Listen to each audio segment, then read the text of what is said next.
Hola a todos, bienvenidos a un nuevo vídeo aquí en A Prueba con Nota Alta. Donald Trump ha viajado a China y dicho así podría parecer una visita diplomática sin más. Banderas, apretones de manos, sonrisas tensas, comunicados oficiales y frases vacías sobre la cooperación entre países y la estabilidad mundial. Pero esta vez tiene mucho más miga, porque Trump no llega a Pekín en un momento cualquiera, llega en un momento en el que está teniendo una guerra abierta con Oriente Medio, con Irán tensando el estrecho de Hormuz, con el petróleo convertido otra vez en arma política y con Estados Unidos descubriendo que por mucho que grite, sancione o amenace, no puede controlar el mundo él solo. Por eso la imagen es tan incómoda. Trump, el hombre que volvió a la Casa Blanca presumiendo de la dureza frente a China, acaba sentado con Xi Jinping porque Irán ha colocado el mundo contra las cuerdas. No porque China sea buena, ni porque sí sea un pacificador, que no lo es. No porque a Pekín le preocupe la estabilidad mundial o la paz universal. China claramente mira por China y Estados Unidos mira por Estados Unidos. ¿E Irán por quién mira? Pues también por Irán. Y todos utilizan palabras nobles para justificar los intereses concretos. Petróleo, rutas marítimas, influencias, sanciones, aranceles, inflación, armas y sobre todo poder. La reunión entre Trump y Xi Jinping tuvo lugar en Pekín el 14 de mayo de 2026, en el Gran Palacio del Pueblo. La versión china habló de abrir un nuevo capítulo en las relaciones entre China y Estados Unidos, de superar la llamada trampa de Tucídides y de aportar estabilidad en un mundo turbulento. La puesta en escena fue perfecta. Visita de Estado, banquetes, militares, símbolos y toda esa liturgia imperial moderna que las potencias usan para fingir que están pensando en el bien común cuando en realidad están decidiendo a ver quién cede primero. Y detrás de la fotografía oficial, el verdadero asunto: Irán, Hormuz y el petróleo. Trump no volvió al poder ganando esta segunda legislatura diciendo vamos a cooperar con China. Volvió con el discurso de siempre. China nos roba, nos engaña, nos mete fentanilo en el país, destruye nuestra industria, manipula el comercio. China es el gran enemigo económico de Estados Unidos. Y con ese nuevo discurso empezó su propia guerra de aranceles. En febrero del año 2025, la Casa Blanca anunció un arancel adicional al 10% de las importaciones procedentes de China, justificándolo por la crisis del fentanilo y la supuesta responsabilidad de China en el suministro de opioides sintéticos. Al mismo tiempo, impuso aranceles a sus dos vecinos, México y Canadá. La explicación oficial era seguridad nacional, la frontera y la defensa del trabajador estadounidense. La explicación política era mucho más sencilla. Trump necesitaba demostrar fuerza, necesitaba volver al poder con una imagen de castigo, autoridad y músculo.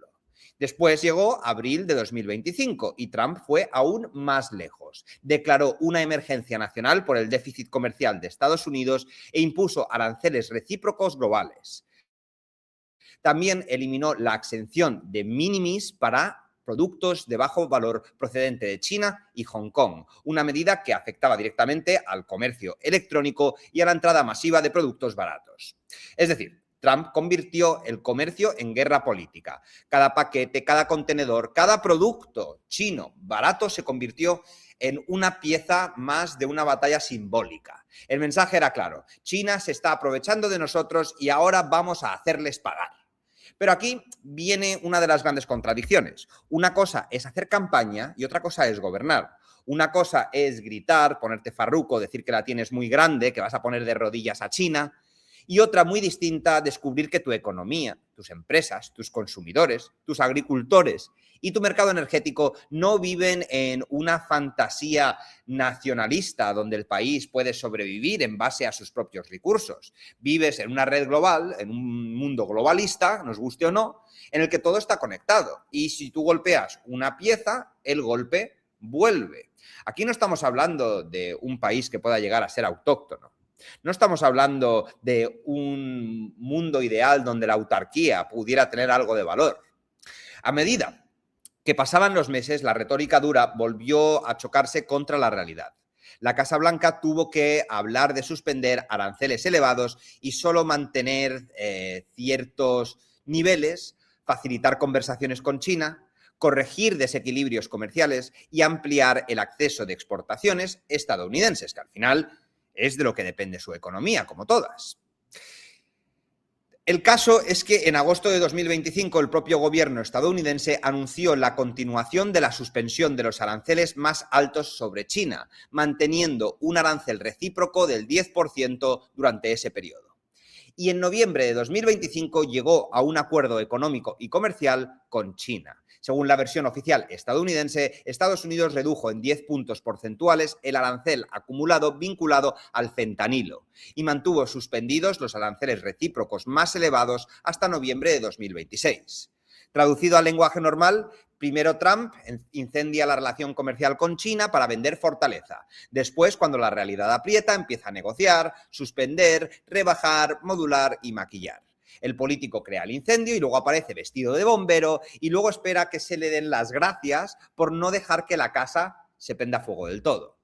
Y ahora llegamos a mayo de 2026. Trump está ahora mismo en China y no está allí solo para hablar de comercio. Está allí porque la crisis de Irán ha colocado a Estados Unidos en una posición incómoda. Está allí porque Donald Trump no ha tenido un porcentaje tan bajo de aprobación en su historia desde que se presentó a las elecciones. La guerra entre Estados Unidos y Israel e Irán ha sacudido a Oriente Medio, ha afectado el precio del petróleo y ha convertido el estrecho de Hormuz en el centro de la política mundial. Claro, es que el estrecho de Hormuz no es simplemente un paso marítimo lejano en un mapa, es uno de los grandes cuellos de botella energéticos del país. Por allí pasa alrededor de 1/5 del suministro mundial del petróleo. Si Hormuz se bloquea, se tensiona o se convierte en un territorio de paso condicionado por Irán, no estamos hablando de una noticia regional, estamos hablando de inflación, de transporte, de gasolina, de gas, de alimentos, de mercados financieros, de presión política y de miedo económico global. Por eso Irán tiene tanto poder, no porque pueda derrotar militarmente a Estados Unidos, que no puede, no porque sea una superpotencia convencional, que no lo es. Irán tiene poder porque está sentado cerca de una arteria vital para el mundo. Y cuando una potencia está sentada junto a una arteria vital, no necesita generar una guerra total. Le basta apretar donde más duele. Y eso es exactamente lo que ha ocurrido. Irán empezó a permitir el tránsito de determinados buques chinos por el estrecho de Hormuz, después de entendimientos entre Irán y China sobre protocolos para gestionar el paso por esa vía. Incluso se informó que un superpetrolero chino, bloqueado durante más de 2 meses, pudo cruzar el estrecho con crudo iraquí. Este dato es importante porque nos dice que Hormuz no está simplemente abierto o cerrado. Hormuz puede convertirse en una frontera política. Tú pasas, tú esperas, tú negocias. Tú eres amigo, tú eres enemigo. Tú eres neutral, pero coordinado. Tú eres aliado de Estados Unidos, ya veremos. La libertad de navegación se convierte en una ventanilla diplomática y allí entra China. China tiene una relación muy estratégica con Irán. Compra petróleo, mantiene vínculos diplomáticos y ve a Teherán como un contrapeso a la influencia estadounidense en Oriente Medio. Y no quiere que Washington imponga completamente su orden en la región, ya que tiene controladas a Arabia Saudí, a Emiratos, a Qatar, pero Irán se mantiene como un bloque fuerte nacionalista y además que se opone al mundo capitalista. También es verdad que, por supuesto, Irán tiene muchísimos problemas estructurales, muchísimas cosas que violan los derechos de las mujeres y de los homosexuales, por lo que no tiene cabida en un mundo global, pero sí que es verdad que se opone a todas las políticas yanquis que el resto de países del Oriente parecen que abrazan, ¿no? Y Pekín puede simpatizar con Irán frente a Estados Unidos, pero no puede permitirse que Irán estrangule una ruta de la que también depende la economía china. China no quiere que Irán caiga, pero tampoco quiere que Hormuz arda. No quiere hacerle el trabajo sucio a Trump, pero sí quiere aparecer como un actor indispensable. No quiere una victoria total estadounidense, pero tampoco quiere una crisis energética que golpee sus propios intereses. Por eso la unión entre Trump y Xi tiene tanto trasfondo.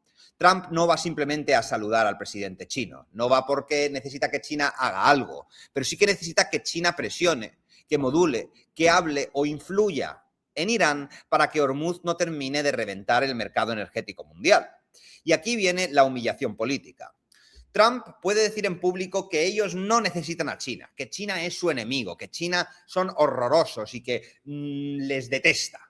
Puede decir que Estados Unidos es fuerte, que él controla la situación, que todo está bajo control y que todo el mundo respeta a Washington. Él se puede pensar que estamos en una película tipo americana de héroes, pero si tienes que sentarte con el presidente chino para hablar de Irán, de Hormuz, de energía, entonces necesitas a China. Puedes llamarlo coordinación o diplomacia o diálogo estratégico, pero el fondo es evidente. Estados Unidos no puede resolver solo todos los incendios que prende o que alimenta. Y claro, el secretario de Tesoro estadounidense, Scott Bessent, dijo que China tenía un fuerte interés en reabrir el estrecho de Hormuz y que probablemente actuaría para ayudar en ese proceso. También sugirió que los funcionarios chinos podrían ejercer influencia entre bastidores sobre el liderazgo iraní. Y después de la reunión, funcionarios estadounidenses hablaron de la posibilidad de que China aumentara sus compras de energía estadounidense para reducir su dependencia de Hormuz. Casa Blanca dijo que sí había mostrado interés en comprar más petróleo estadounidense, incluso de Alaska. Pero aquí hay un detalle importante. Los medios estatales chinos no han confirmado esta parte y el Ministerio de Exteriores chinos evitó comentarla. Ese silencio chino es muy significativo también, porque Washington intenta vender la idea de la reunión como un posible éxito energético. Sin embargo, Pekín prefiere hablar de estabilidad, de respeto mutuo y de equilibrio estratégico. Aquí cada uno cuenta la escena como mejor le conviene. Y aquí vemos el círculo completo de la contradicción, porque primero Trump declara una guerra comercial contra China, luego impone aranceles, después se presenta como el gran defensor del trabajador estadounidense contra el monstruo chino. Más tarde descubre que necesita venderle energía a China y finalmente, en plena crisis de Hormuz, la solución se empieza a vender desde Washington es que China compre petróleo estadounidense.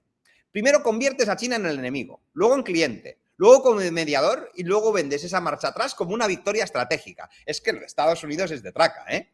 Es que toda la fortaleza que intentan vender es un gran teatro universal y además los que más saben todo esto son los chinos. Xi Jinping recibió a Trump con toda la ceremonia de una potencia que es segura de sí misma. China no necesita gritar como Donald Trump porque juega a largo plazo. Trump vive obsesionado con el titular, con el gesto, con la foto, con la frase, con lo americano. China mira el tablero completo. Tiene Irán, tiene Hormuz, tiene aranceles, tiene energía, tiene chips, tiene Taiwán, tiene exportaciones, tiene rutas marítimas, tiene moneda e influencia regional, comprando deuda de muchísimos países asiáticos que están totalmente endeudados y debiéndole la vida al gigante asiático. Y claro, hemos mencionado muy por encima a Taiwán, pero en la versión china de la reunión, Taiwán apareció con toda la claridad. Xi advirtió que la cuestión de Taiwán es central para las relaciones entre China y Estados Unidos y dijo que una mala gestión del asunto podría llevar la relación bilateral a un terreno peligroso. Pekín también insistió en que Washington debía manejar la cuestión con extrema cautela. Eso significa que China puede decirle a Trump, aunque no se formule así ni en público ni en los medios, pero aquí os vamos a decir en lenguaje pleno lo que dice China. ¿Quieres que te ayudemos con Irán? ¿Quieres que usemos nuestra influencia y nuestra amistad con el país para que Hormuz no se convierta en un infierno energético? Vale, pues venga, vamos a hablar de Taiwán. Vamos a hablar de los chips taiwaneses, de aranceles, de sanciones y de lo que haces tú en nuestra zona de influencia. Porque esa es la gran realidad de las potencias. No hay favores, hay facturas. Y aquí, otra pieza hipócrita descomunal, ya que Estados Unidos habla de libertad de navegación en Hormuz por considerarla normal rodear China con alianzas, bases, acuerdos militares y apoyo a Taiwán. China, ¿de qué habla? De soberanía, no intervención, pero presiona a Taiwán, intimida en el mar de China, que le encanta llamarlo así, y usa su peso económico para condicionar a países más débiles. Irán habla de dignidad nacional y resistencia antiimperialista, pero utiliza una ruta energética global como instrumento de presión. Y Europa, como casi siempre, mira con cara de superioridad moral mientras no pinta absolutamente nada. Está pendiente de lo que dice Washington, de lo que dice Pekín, de lo que dice Teherán, de lo que dice Riad. Pero todos sabemos que Europa ha perdido su hegemonía y que a nadie le importa un carajo lo que tenga que decir Europa en todos estos conflictos. No importa absolutamente nada. La política internacional es de todos. Todos hablan de principios, pero todos cobran en intereses. Por esto, este asunto no va simplemente de que Trump se haga amigo de China. Va de que la realidad le ha obligado. Su discurso de guerra comercial tiene límites, la crisis de Irán tiene consecuencias económicas y Hormuz puede disparar el precio del petróleo. La inflación puede destruir gobiernos y los ciudadanos no votan solo por banderas, guerras culturales y discursos patrióticos. También votan cuando la gasolina sube, cuando la compra se dispara, cuando las empresas sufren y cuando el dinero no llega. Ese es el miedo real de cualquier gobierno. No la contradicción ideológica ni el que te pillen en hemeroteca que has dicho una cosa y luego has hecho la contraria. No hacer el ridículo diplomáticamente hablando. Lo que aterra a los políticos es que afecte el bolsillo del votante, porque si afecta el bolsillo del votante, afecta su continuidad en la presidencia. Y todos los políticos buscan prolongarse en el poder durante el más tiempo posible. Y ahora mismo, Donald Trump tiene un problema grande. Ha vendido durante años que él iba a someter a China, presionar a Irán, respaldar a su amorcito Israel, controlar el comercio mundial y hacer que todo el mundo respete a Estados Unidos porque los demócratas han dejado en un mal lugar al país. Pues ahora la imagen es otra. Donald Trump en Pekín, de rodillas, sentado con Xi, buscando una salida, mientras Irán les pone el dedo de en medio a Estados Unidos. ¿Es Irán invencible? No, no es invencible. Es un país con muchísimos problemas internos, sanciones, presión militar, una economía que no va nada bien en este momento y una capacidad muy limitada frente a la maquinaria militar estadounidense e israelí, por supuesto.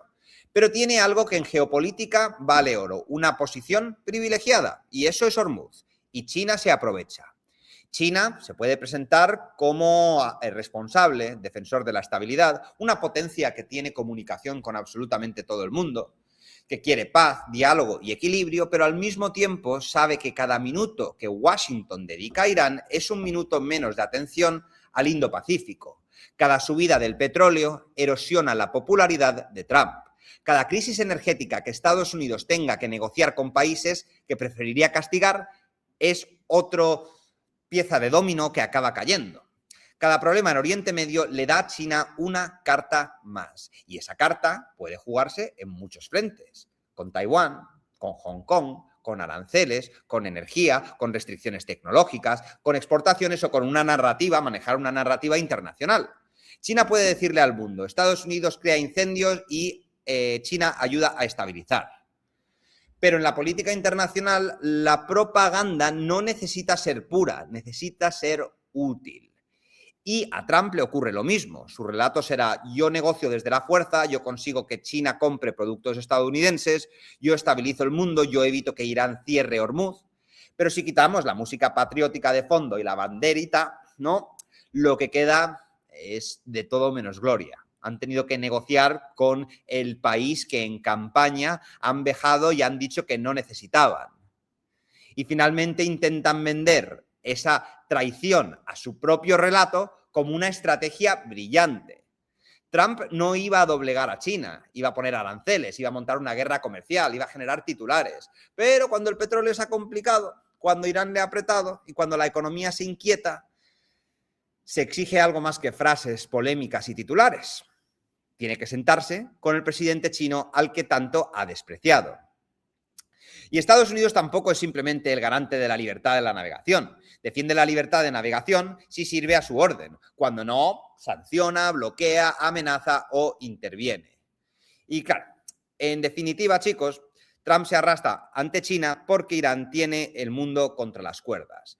No porque China sea noble ni porque Trump sea humilde, no porque Irán sea todopoderoso, sino porque el mundo se impone a los discursos.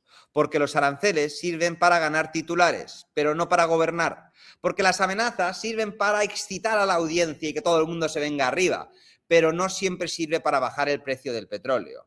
Porque la propaganda puede servir para ganar elecciones, pero no cambia la geografía. Y la geografía al final sigue mandando. Hormuz manda, el petróleo manda, China negocia, Irán presiona, Trump recula y el ciudadano, como siempre, la paga.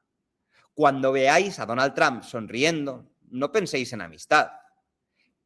No penséis que se ha hecho amigo de repente del chino. Pensad la necesidad. Y cuando escuchen hablar de estabilidad, pensad en petróleo. Cuando os hablen de la libertad de navegación, pensad en barcos seleccionados según la conveniencia política. Cuando hablen de paz, hablan de cálculo. Y cuando escuchan a cualquier líder mundial decir que actúan por principios, mira quién gana dinero, en cuánto tiempo y quién gana poder. Y ahora me encantaría saber lo que opináis vosotros acerca de todo este asunto. ¿Opináis que Trump se ha bajado los pantalones, que no le quedaban más opciones, o que sigue siendo el líder todopoderoso que el mundo merece? Os estaré leyendo y, como siempre, os contestaré a todos. Muchas gracias y nos vemos en el próximo vídeo aquí en A Prueba con Nota Alta.